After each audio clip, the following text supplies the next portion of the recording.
Hello my loves, and thank you for joining me. It's Kirsten and today we are doing day 12 of the 13 days of horror. We are so close to the end and this is the last lot of recommendations that I have for you, and this time I haven't done any particular subcategory like I've been doing with all the others.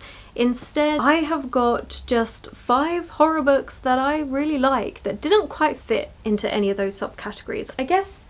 I don't know, thinking about it, I definitely could have probably stretched it in a few places, but I'm quite happy just to have them here as these are some horror books that I just really enjoyed. So let's just get straight into it. You'll have to let me know what are some horror books that you really enjoy. Also, are there any other subcategories of horror genres that you would like to see in future? I definitely have a few that I would like to do because I didn't get to witchy, I didn't get to some of like the cozier, lighter side of horror, which there are a few other books, things that I've already got planned, ready in the making for next year. So we'll see if it happens. But anyway, right, let's just get into these books. So first up, I have Nettle and Bone by T. Kingfisher. This feels a bit more like a fairy tale and I really enjoyed this one. T. Kingfisher has a few different categories of their books. They've got their straight up horror, some of them being inspired by other stories. Some books are a bit more fantasy, fairy tale leaning, and then some are more like romance and just fun, whimsical. I would say this is in the horror to fairy tale, which I really enjoyed. It's also my first T. Kingfisher book and my favourite one that I have read. Nothing's quite topped it yet. And I really enjoyed this story. It is a darker story, like so many of our fairy tales are, but we have our main character and she is at this nunnery, which she has been put there to be in safekeeping because basically her family isn't really doing that well. So to strengthen their political ties, they had one of their daughters marry this other, I think he's a prince or a king or a lord or something. Anyway, he's got power and prestige, and so they married one of their daughters. Now this daughter died, and so he came back to them and he's like, I want another wife, and so they gave him their middle child. This daughter was then told, right, keep her to one side because I may come back for her. And things are dark, like I think you can see where this tale was going already, but the youngest daughter realizes that her sister is in trouble and she doesn't want her to go the same way of their eldest, so she's like, I need to do something. Parents can't, their hands are tied, and she's like, I'm not standing for this. So she goes for help to a witch who, is it actually called a witch in here? A grave witch, yes. A powerful grave witch. Mara, our main character, goes to her asking for help, and the grave witch goes, okay, complete these 3 impossible tasks for me, because of course it's always 3 because we've got it in a fairy tale, and then I will help you. And so Mara does. She sets out to complete these 3 impossible tasks, and with the help of a grave witch, a soldier, a demon-possessed chicken, they go off on this journey to try and save her sister. And I really enjoyed it. Okay, it's like a dark fairy tale. They're off on this journey, they're doing different things, like it's got all the plot beats to a fairy tale story, and it's dark and twisty, and I really enjoyed it. Like, I really enjoyed this book. There are descriptions of a market, there's descriptions of a creepy ass puppet, like so many different things going on, but at its core it is a story that is darker because she's trying to save her sister from abuse. So yeah, but I really enjoyed this book. I thought it was really well done. It's what sparked off my love for T. Kingfisher. That has not diminished, and I just thought it was really good. Especially for this time of year, it is the perfect sort of book to be reading. Also, I want to mention The Goblin Market just briefly. So this one's by Christina Rossetti. It's a poem, and there are some other poems in here, although I didn't get on with those as much. The Goblin Market, loved it though.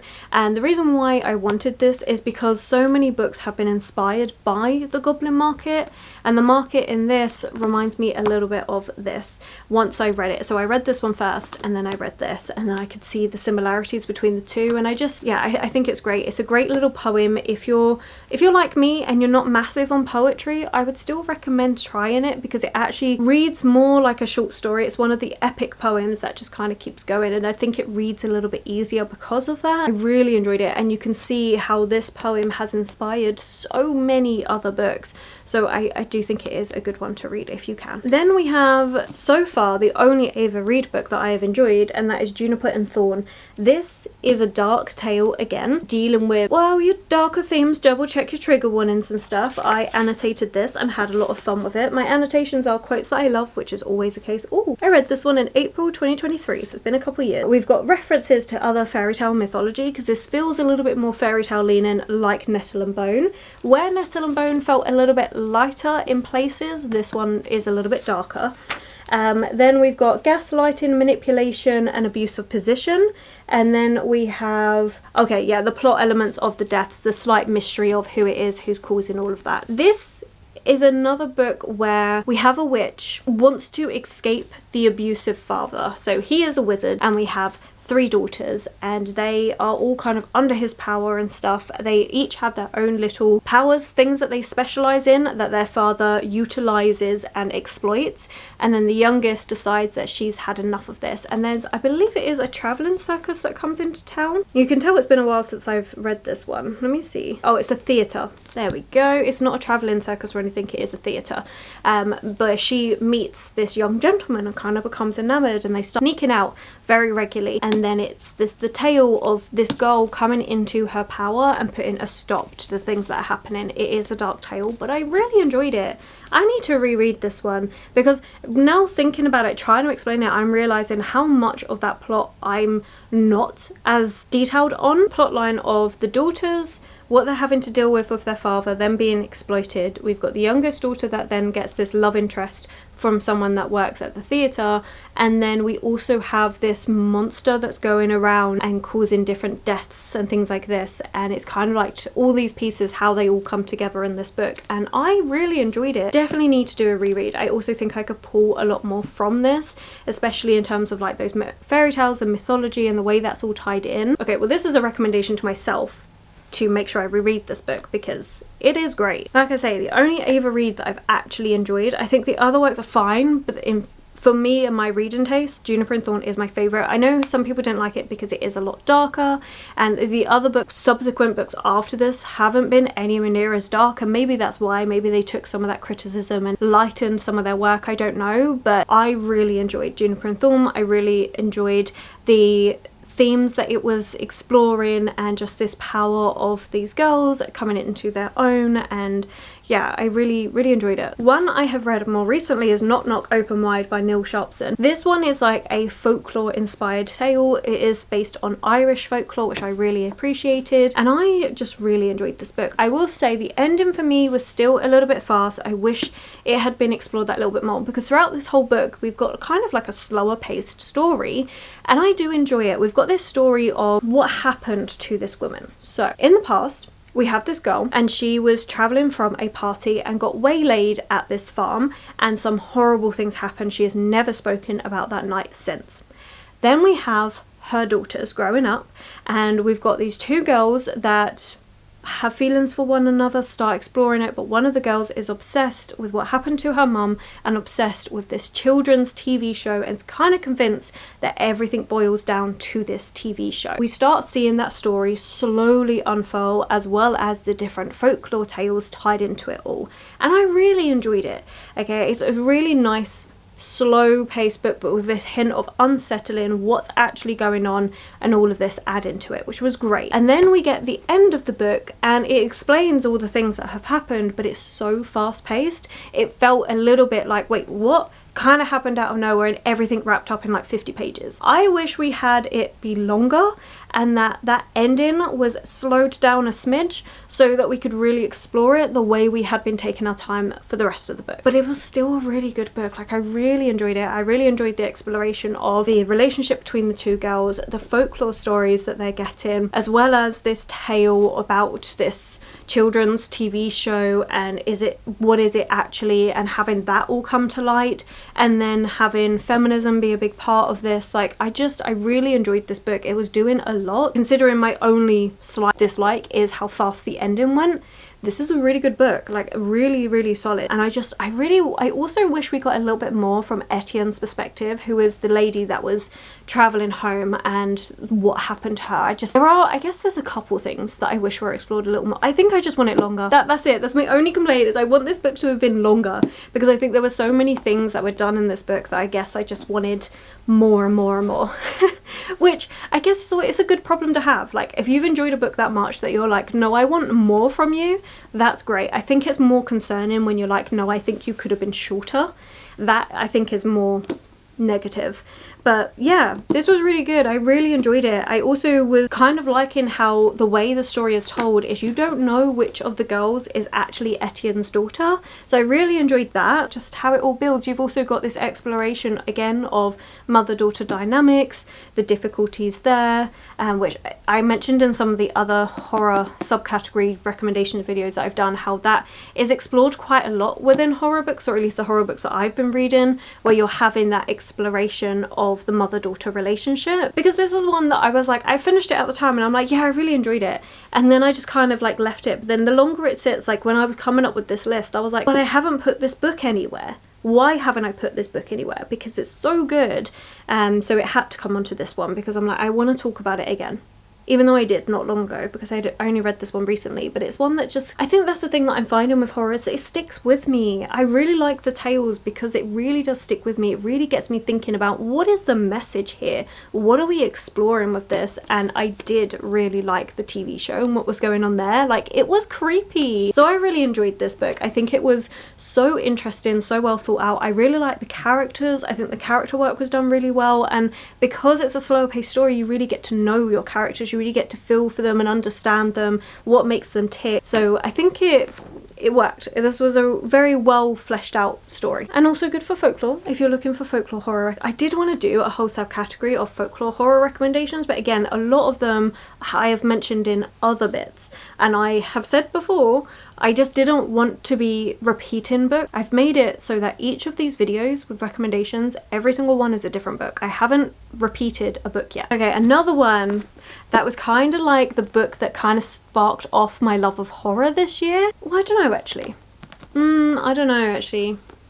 I guess horror beyond the gothic writing, I guess, because I've always enjoyed gothic horror, but I wasn't sure how I would feel about other forms of horror, and this is the one that made me go, oh no, you just like horror in general.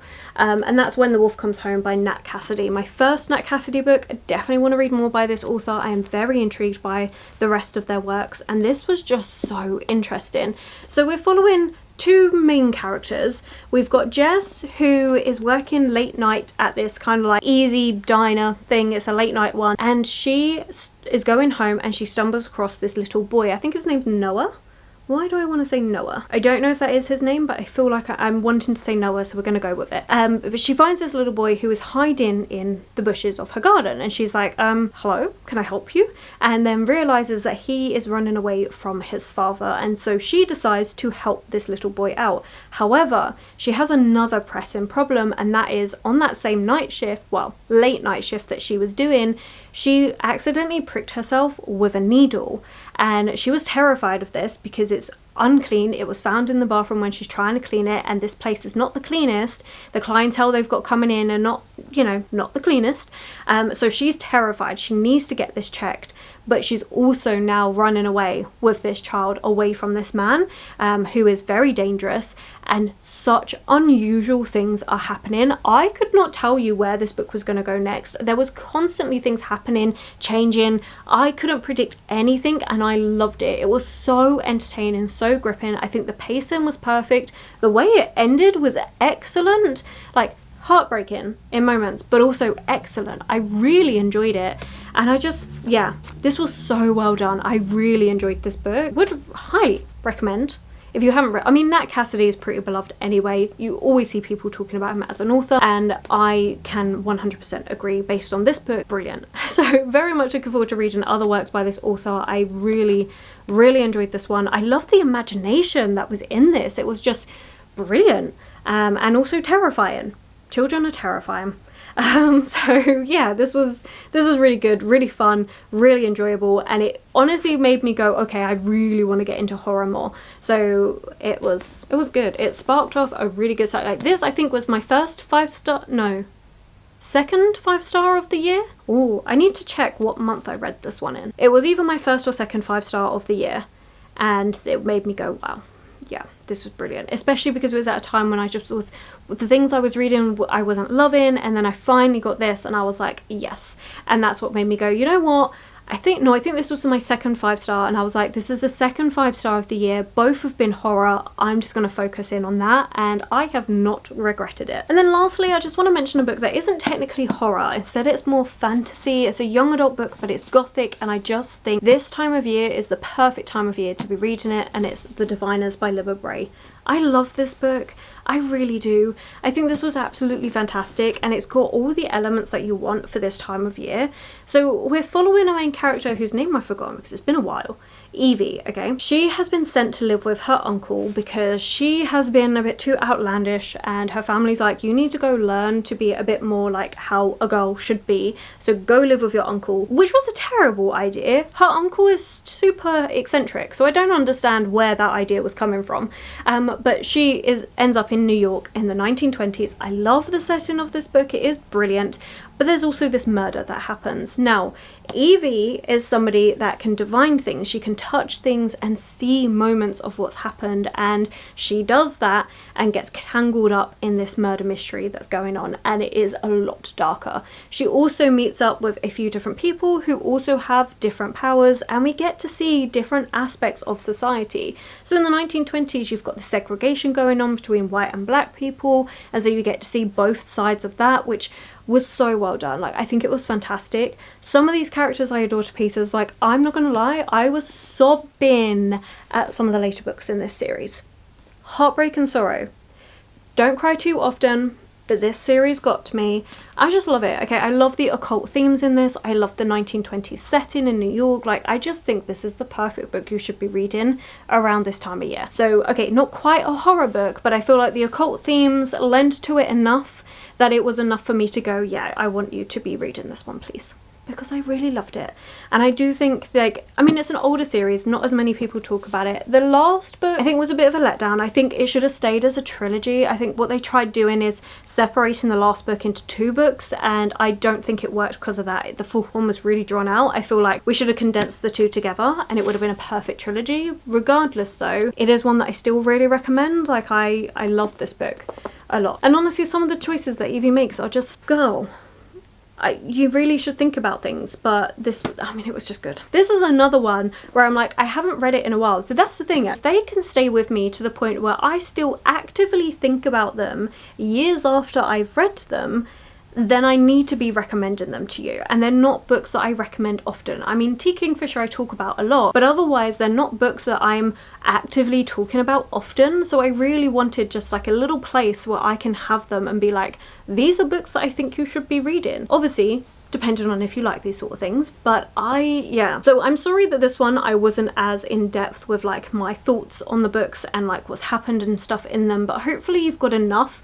to make you intrigued and want to pick up them. I guess we'll see, and you can let me know. But yeah, I loved each of these, and I now want to reread these because I just think they were great and brilliant, and I don't get to talk about them enough. So apologies that these 3 weren't the best. Like, I think this is my struggle because these are books that I've enjoyed so much. I then end up just going round in circles going, they're so good, you should read them because I really liked them. And I'm like, that's not helpful to anyone because I'm not even telling you what they're about. So apologies that my excitement and joy for the books probably meant that this wasn't the best recommendation video, but I hope you got something out of it. But I really enjoy them. So if you have any recommendations based on my enjoyment of these books, feel free to put them in the comments below. And again, what are some of your favorite horror books? I would love to know. But yeah, okay, I'm gonna stop talking because I feel like the ending of this was a complete waffle. So I'm just gonna say thank you so much for watching. I hope you've enjoyed this video. If you've made it this far and just don't know what to comment, then let's do a crystal ball emoji in the comments below if you've made it this far and just don't know what to comment. And yes, thank you. Thank you so much for all of your support. Thank you for watching and commenting and just being here. Like, I truly appreciate it.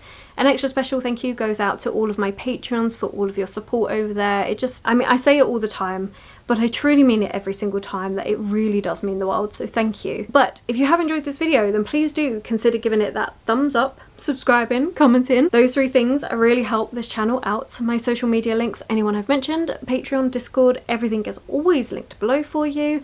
And I will of course catch you in the very next video.